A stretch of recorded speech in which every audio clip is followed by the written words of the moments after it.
మీ మోకాల నొప్పులకు ఎటువంటి సర్జరీ లేకుండా ఎపియాన్ పెయిన్ క్లినిక్ అందిస్తున్న అత్యాధునిక చికిత్స.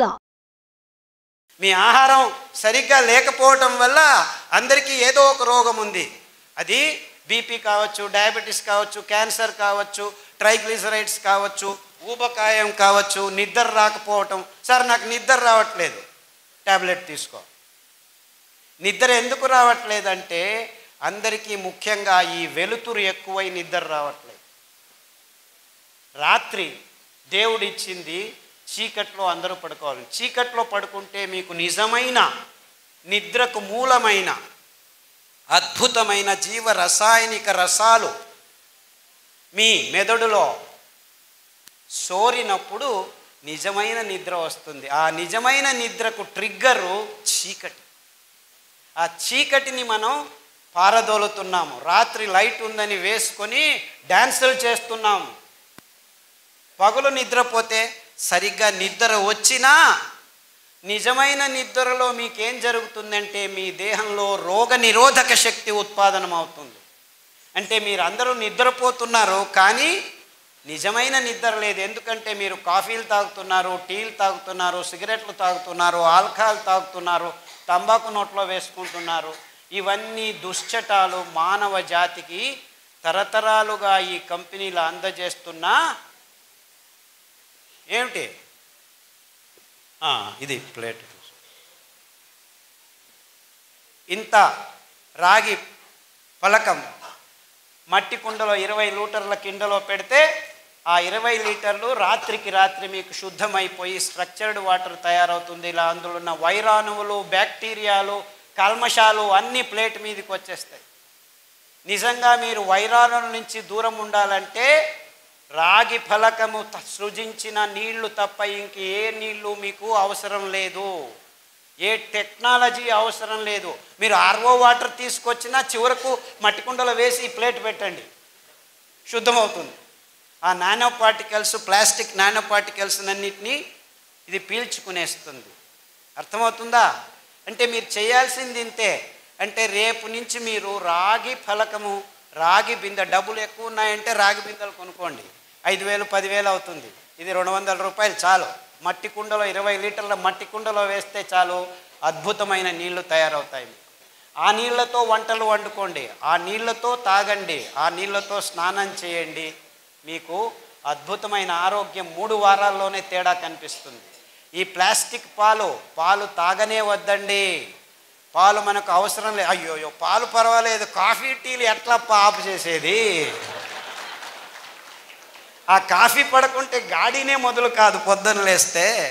ఎలాగయ్యా బాబు, కాఫీని ఆపమంటున్నావు పోయి, టీని ఆపమంటున్నావు పోయి, ఎట్లా ఆపేది? ఆపాలనుకున్నా ఆపలేము. టైం అయితే చాలు కాఫీ కాఫీ కాఫీ. కెఫీన్, ఈ ఆల్కలాయిడ్, నికోటిన్ సిగరెట్టులో, మార్ఫిన్ ఈ డ్రగ్స్లో, చాక్లెట్లో థియోబ్రోమిన్, ఈ ఆల్కలాయిడ్స్ మిమ్మల్ని కావాలి కావాలి కావాలి అని మిమ్మల్ని నిర్వీర్యులని, నిస్తేజులను చేస్తుంది.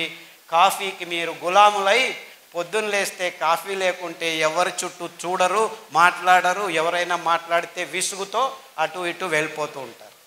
అంటే ఆ కాఫీ పడాలి మీకు. ఇలాంటి దుశ్చటాల నుంచి దూరం ఊరికే చెప్పి కాఫీ తాగొద్దని చెప్పి వెళ్ళిపోతే సరిపోయిందా? ఎలా దూరం చేసుకోవాలి ఈ చటాన్ని అని చెప్పు.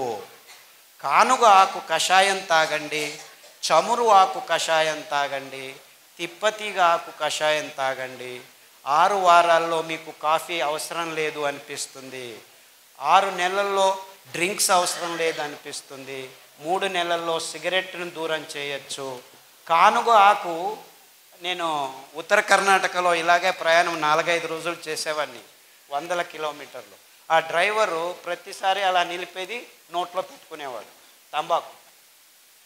2 రోజులు చూసిన తర్వాత చివరికి కారు ఆపించి అక్కడ కానుగ చెట్టు అదే ఉంటుంది, రోడ్డు మీద ఉండేది. నాకెందుకు అండి, తీసుకురా బాబు అని చెప్పి ఆ కానుగాకును తెప్పించి కడిగేసి నీళ్ళతో, తామ్రద పాత్ర నా దగ్గర ఎప్పుడు చెంబు ఉంటుంది ప్రయాణం చేసినప్పుడు, ఆ నీళ్ళతో కడిగి ఆ తంబాకు బదులు కానుగాకు నోట్లో పెట్టాను.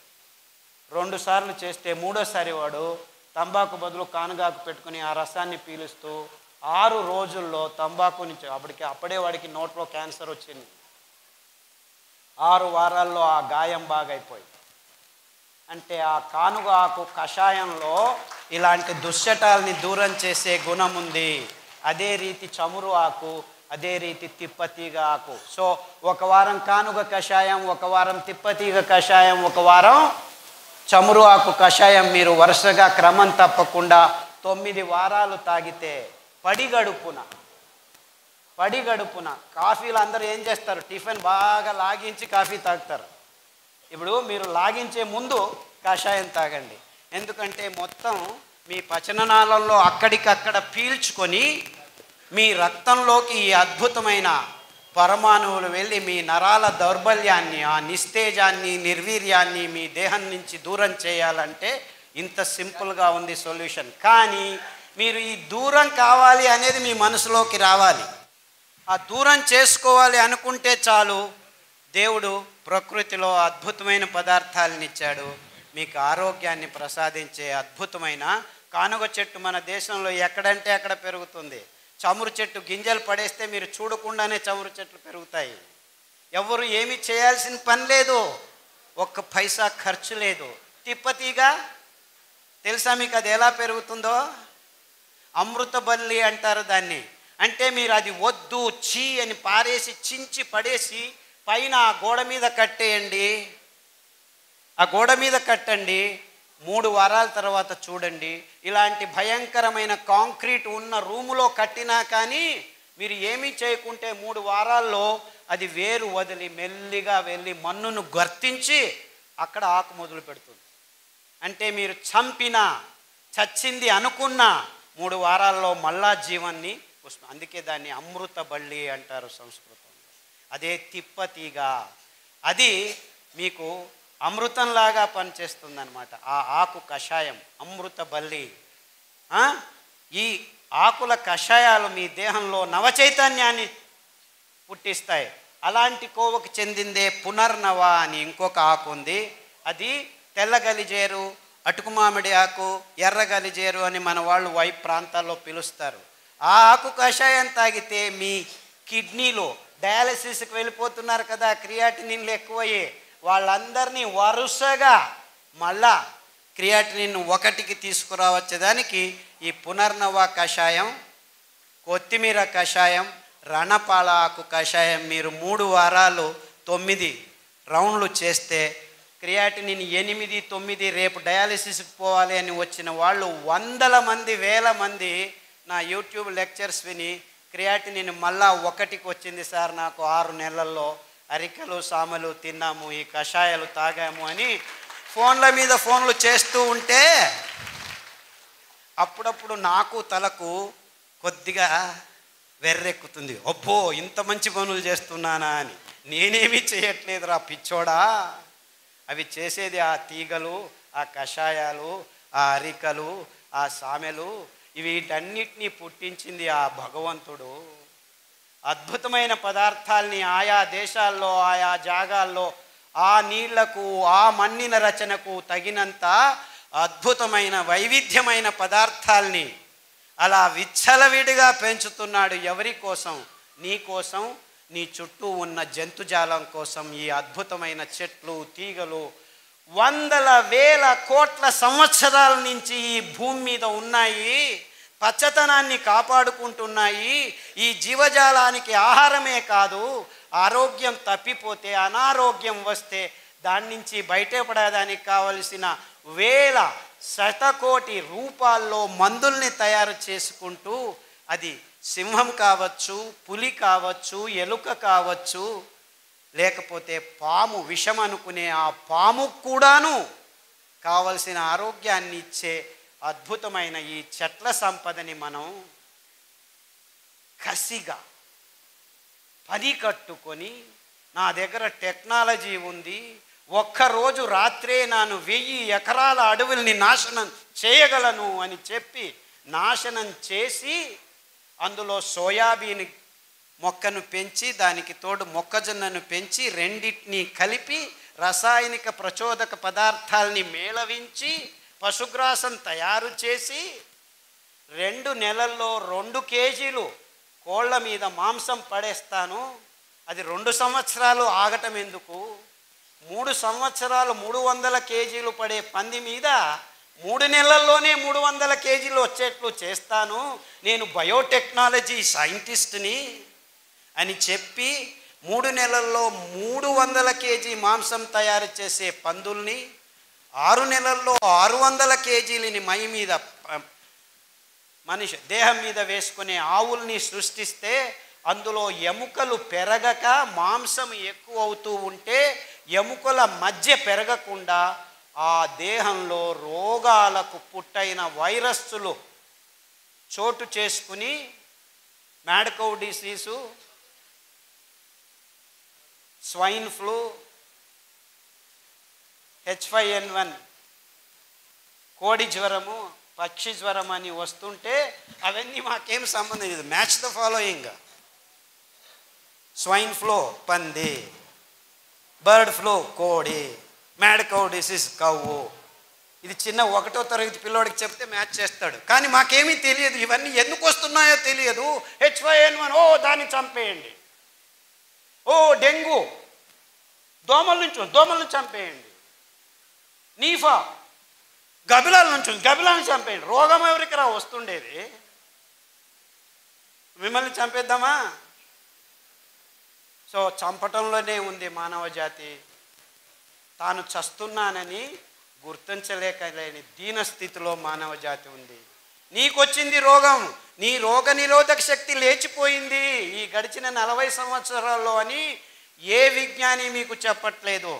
రండి, గరిక, తులసి, తిప్పతీగ, బిల్వం, వేప, కానుగ, రావి, ఈ 7 కషాయాలని వరుస క్రమంలో 3 రోజులు లేకపోతే 4 రోజులు తాగండి.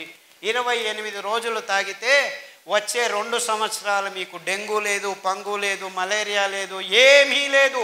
నీపా, జుంకా, పుంకా, ఇంకా రోగాల పేర్లు పెట్టుకోండి. మీ రోగ నిరోధక శక్తి 28 రోజుల్లో మీ దేహంలో వచ్చి కూర్చుంటే మీరు చికెన్ గున్యా హాస్పిటల్కి వెళ్ళండి, రోగులు వేల మంది ఉన్నది, మీకు చికెన్ గున్యా రాదు. డెంగ్యూ ఉన్న హాస్పిటల్కి వెళ్ళండి, మీకు డెంగ్యూ రాదు. స్వైన్ ఫ్లూ ఉన్న హాస్పిటల్కి వెళ్ళండి, స్వైన్ ఫ్లూ రాదు. గ్యారంటీ. నాది కాదు, తిప్పతీగది, వేప ఆకుది, బిల్వమాకుది, రావి ఆకుది. రావి చెట్టు మీరు కషాయం తాగాల్సిన పని లేదురా వెధవల్లారా. రావి చెట్టు చుట్టూ 21 ప్రదక్షిణలు చేయండి, మీ మానసిక రోగాలు కూడా బాగైపోతాయని పురాణాల్లో ఎప్పుడో రాసి పడేశారు. లేదు మేము రియల్ ఎస్టేట్ బిజినెస్ చేసుకోవాలని దేవాలయాల్లో ఉన్న రావి చెట్లను కూడా కట్ చేసి కళ్యాణ మంటపాలు కట్టుకొని బిజినెస్లు చేస్తూ కూర్చుంటున్నాం. రావి చెట్టు అంటే ఎంత అద్భుతమైన అశ్వత్థమర. ఆ రావి చెట్టు, వేప చెట్టు దగ్గర ఉంటే దాని చుట్టూ మీరు 7 ప్రదక్షిణాలు చేస్తే మీ అసమతులనం నాశనం అయిపోతుంది. సో పీసీఓడి ప్రాబ్లము, గర్భకోశ ప్రాబ్లము, స్తనాల్లో ప్రాబ్లము, వీర్యకణాలు లేదు అంటే వెళ్ళండి, ఆ రావి చెట్టు చుట్టూ 21 ప్రదక్షిణాలు చేయండి. 48 రోజుల్లో మీకు సమతులనం వస్తుంది, పీరియడ్స్ సరిపోతాయి, పిల్లలు పుట్టుకుంటే పిల్లలు పుడతారు. 100 మందికి చెప్పాము, 100 మందికి పిల్లలు పుడుతున్నారు. నిన్న వస్తుంటే 30 సంవత్సరాలు వయస్సు ఆవిడకి, లేని చోటు లేదు, పోని చోటు లేదు, మిస్క్యారేజ్ మీద మిస్క్యారేజ్ 9 సార్లు అయితే అమెరికాకు వెళ్ళి IVF చేసుకొని వచ్చారు, డబ్బులు ఎక్కువ ఉన్నాయని. ఆ పాప కూడా మిస్క్యారేజ్ అయిపోతే చివరికి ఏమీ చేయలేక దిక్కు తోచక ఉంటే నా లెక్చర్ విని నిజంగా వాళ్ళు రావి చెట్టును వెతుక్కొని కషాయం తాగి దాని చుట్టూ ప్రదక్షిణం చేశాము, మాకు ఇప్పుడు పిల్లోడు పుట్టాడని నిన్ననే ఫోన్ చేశారు. ఇది సైన్సు, IVF సైన్స్ కాదు. ఎందుకంటే కృత్రిమంగా వీర్యకణాల్ని ఎవరిదో ఎక్కడి నుంచో తెచ్చి ఈటేదు వాటేదు అని చేస్తే మీకు వచ్చిన రేషియో 2%. అంటే 100 ఎక్స్పెరిమెంట్లు చేస్తే 3 అవుతుందంట. అది ఒక సైన్సా? పుట్టగొడుగుల్లాగా IVF సెంటర్లు మన ఊర్లలో వస్తున్నాయంటే ఏమిటి? You cannot even have sex properly అని.